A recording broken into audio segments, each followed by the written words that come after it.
નમસ્કાર વિદ્યાર્થી મિત્રો, સ્વાગત છે તમારું તમારી પોતાની યુટ્યુબ ચેનલ માય ટીચિંગ ક્લાસમાં। આજે આપણે ભણીશું ધોરણ 10 વિષય વિજ્ઞાન ગાલા સ્વાધ્યાય પોથીમાં પાઠ 9 પ્રકાશ, પરાવર્તન અને વક્રીભવન। ચાલો વિદ્યાર્થી મિત્રો સ્વાધ્યાય પોથી પૂરીશું, એ વિભાગ ચાલુ કરીશું।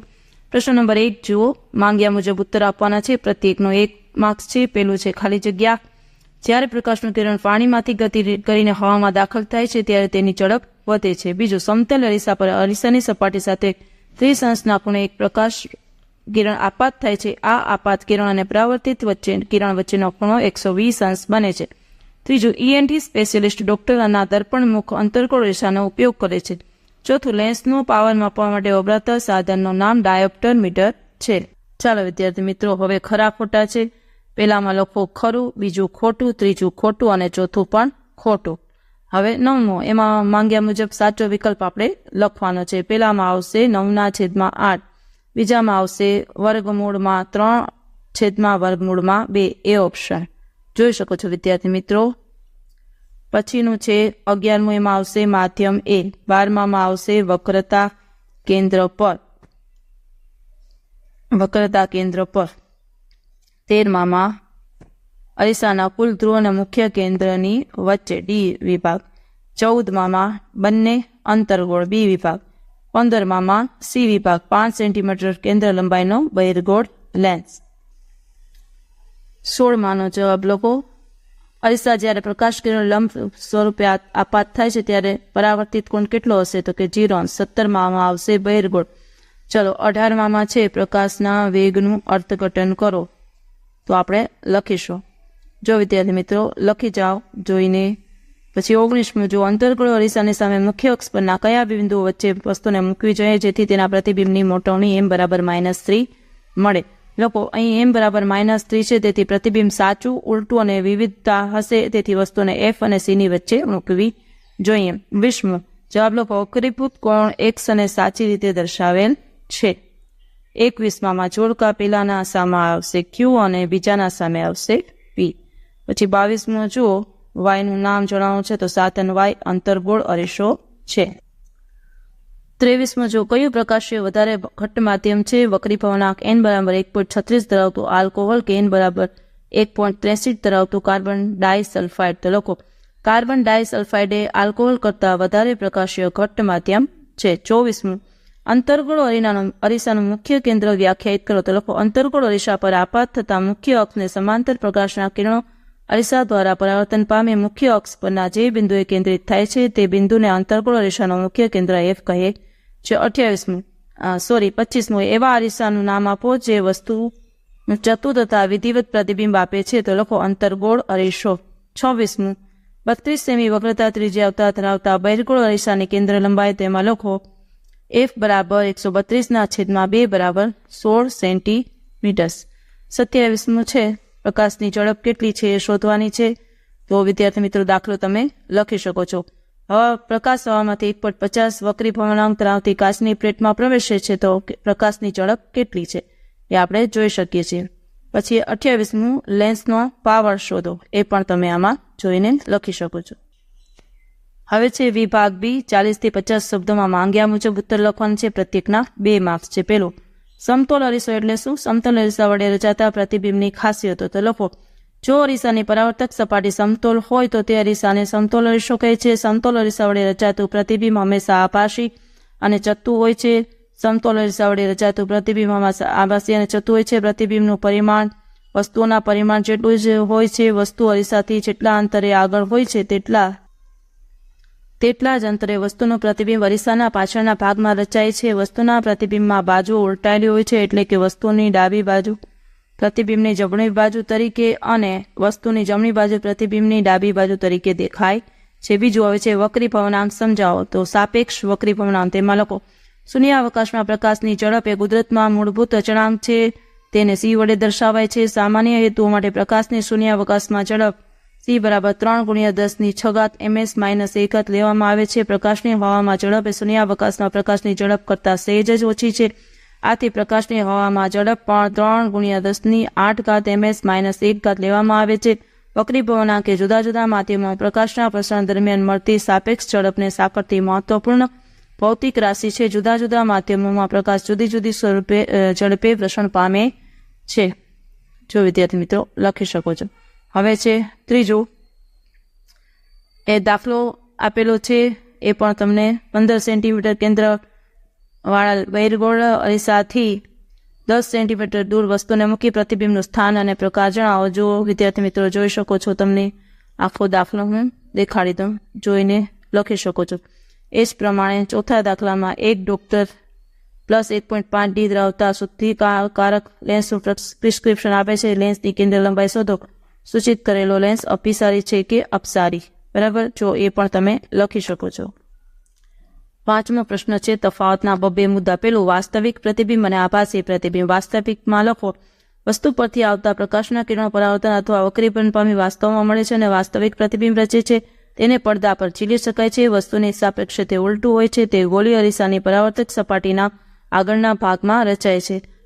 આભાસી પ્રતિબિંબમાં લખો, વસ્તુ પરથી આવતા પ્રકાશના કિરણો પરાવર્તન અથવા વક્રીભવન પામી મળતા નથી, પરંતુ મળતા હોય તેવો ભાસ થાય છે અને આભાસી પ્રતિબિંબ રચાય છે. તેને પડદા પર ઝીલી શકાતું નથી. વસ્તુની સાપેક્ષે તે થતું હોય છે. તે ગોળી અરીસાની પરાવર્તક સપાટીના પાછળના ભાગમાં રચાય છે. હવે બહિર્ગોળ લેન્સ અને અંતર્ગોળ લેન્સ, એમાં લખો, તે માધ્યમમાં જાડો અને કિનારીઓથી પાતળો હોય છે.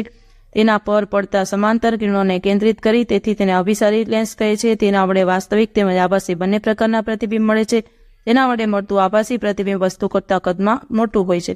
અંતર્ગોળ લેન્સમાં લખો, તે મધ્ય ભાગમાં પાતળો અને કિનારીએથી જાડો હોય છે. તેના પર ચડતા સમાંતર કિરણોને વિકેન્દ્રિત કરે છે, તેથી તેને અપસારી લેન્સ કહે છે. તેના વડે ફક્ત આભાસી પ્રતિબિંબ મળે છે. તેના વડે મળતું આભાસી પ્રતિબિંબ વસ્તુ કરતાં કદમાં નાનું હોય છે.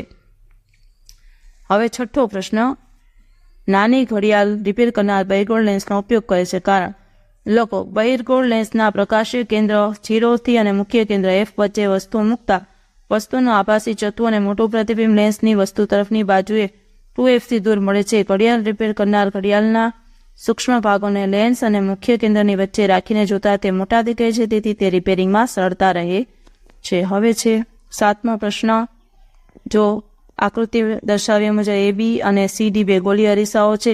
તેઓ કેન્દ્રવાળા પોલા ગોળાના સ્વરૂપે છે. ચાપ AB બરાબર 1/2 ચાપ CD છે. પ્રશ્નના ઉત્તર આપણે લખીએ. પહેલા ગોળી અરીસાની કેન્દ્ર લંબાઈનો ગુણોત્તર તો તમે જોઈ શકો છો. જો વિદ્યાર્થી મિત્રો, આવી રીતે બીજા પ્રશ્નનો જવાબ પણ આની સાથે આપેલો છે, એ તમે જોઈ શકો છો. ગણતરી પણ આપેલી છે અને જવાબ પણ આપેલો છે. હવે વિભાગ C ચાલુ કરીશું. વિભાગ C માં જો ગોળીય લેન્સ વડે રચાતા પ્રતિબિંબ મેળવવા માટે મુખ્ય કયા 3 કિરણોનો ઉપયોગ કરવામાં આવે છે? આકૃતિ દોરીને સમજાવો. લોકો, ગોળીય લેન્સ વડે રચાતું પ્રતિબિંબ મેળવવા માટે નીચેના 3 કિરણોમાંથી કોઈ પણ 2 કિરણોનો ઉપયોગ કરવામાં આવે છે. પેલું કિરણ મુખ્ય અક્ષને સમાંતર કિરણ. વસ્તુ પરથી આવતું બહિર્ગોળ લેન્સના મુખ્ય અક્ષને સમાંતર આપાત થતું કિરણ બહિર્ગોળ લેન્સ દ્વારા વક્રીભવન પામી મુખ્ય કેન્દ્ર F2 માંથી પસાર થાય છે. વસ્તુ પરથી આવતું મુખ્ય અક્ષને સમાંતર પ્રકાશનું કિરણ અંતર્ગોળ લેન્સ વડે વક્રીભવન પામી મુખ્ય કેન્દ્ર F1 માંથી અપસરણ પામતું હોય, વિકેન્દ્રિત થતું હોય તેવો ભાસ થાય છે. જો વિદ્યાર્થી મિત્રો, આકૃતિ તમે જોઈ શકો છો, આ રીતે આપેલી છે. બરાબર. હવે એના પછીનો પ્રશ્ન જોઈએ. લેન્સના પાવર વિશે નોંધ લખો. લેન્સના પાવરની વ્યાખ્યા આપો. તેનો SI એકમ જણાવો. પાવર માપવા માટે વપરાતું સાધનનું નામ લખી શકો છો. વિદ્યાર્થી મિત્રો, લોકો, લેન્સની કેન્દ્ર લંબાઈ F ના વ્યસ્તને લેન્સનો પાવર કહે છે. બહિર્ગોળ લેન્સના મુખ્ય અક્ષને સમાંતર આપાત થતા પ્રકાશના કિરણો લેન્સ વડે વક્રીભવન પામી મુખ્ય કેન્દ્ર F2 આગળ કેન્દ્રિત થાય છે. અંતર્ગોળ લેન્સના મુખ્ય અક્ષને સમાંતર આપાત થતા પ્રકાશીય કિરણો લેન્સ વડે વક્રીભવન પામી મુખ્ય કેન્દ્ર F1 માંથી કેન્દ્રિત થતા હોય તેવો ભાસ થાય છે. લેન્સનો પ્રકાશ કિરણોને કેન્દ્રિત વડે કેન્દ્રિત કરવાની ક્ષમતા તેની કેન્દ્ર લંબાઈ ઉપર આધાર રાખે છે. લેન્સની કેન્દ્ર લંબાઈ જેમ ઓછી તેમ પ્રકાશના કિરણોને કેન્દ્રિત કે વિકેન્દ્રિત કરવાની ક્ષમતા વધારે. લેન્સની પ્રકાશના સમાંતર કિરણોને કેન્દ્રિત કે વિકેન્દ્રિત કરવાની ક્ષમતા લેન્સના પાવર સ્વરૂપે રજૂ કરવામાં આવે છે. તેથી જ લેન્સના પાવરની વ્યાખ્યા તેની કેન્દ્ર લંબાઈના વ્યસ્ત વડે આપવામાં આવે છે. લેન્સનો પાવર P બરાબર 1/f. લેન્સના પાવરનો SI એકમ ડાયોપ્ટર છે, તેને D વડે દર્શાવાય છે. હવે ત્રીજો છે દાખલો, એ છે, જો તમે જોઈ શકો છો દાખલો આખો આમાંથી જોઈને તમે તમારી રીતે જોઈને લખી શકો છો. વિદ્યાર્થી મિત્રો, આખો દાખલો આપેલો છે. જો અને પ્રતિબિંબ અંતર -37.5 સેન્ટીમીટર તમે લખી શકો છો. આખો દાખલો તમને દેખાડી દઉં ફરીથી, તમે જોઈને લખી શકો છો. એવી જ રીતે ચોથો પણ એ જ છે, મોટવણી શોધવાની છે. લેન્સ દ્વારા મળતી મોટવણી, એનું તમારે આ રીતે જવાબ લખી વ્યવસ્થિત સૂત્ર મુજબ અને દાખલો લખવાનો છે. મોટવણીનું પણ સૂત્ર આપેલું છે, જો તમે આખો દાખલો લખી શકો છો. વિદ્યાર્થી મિત્રો,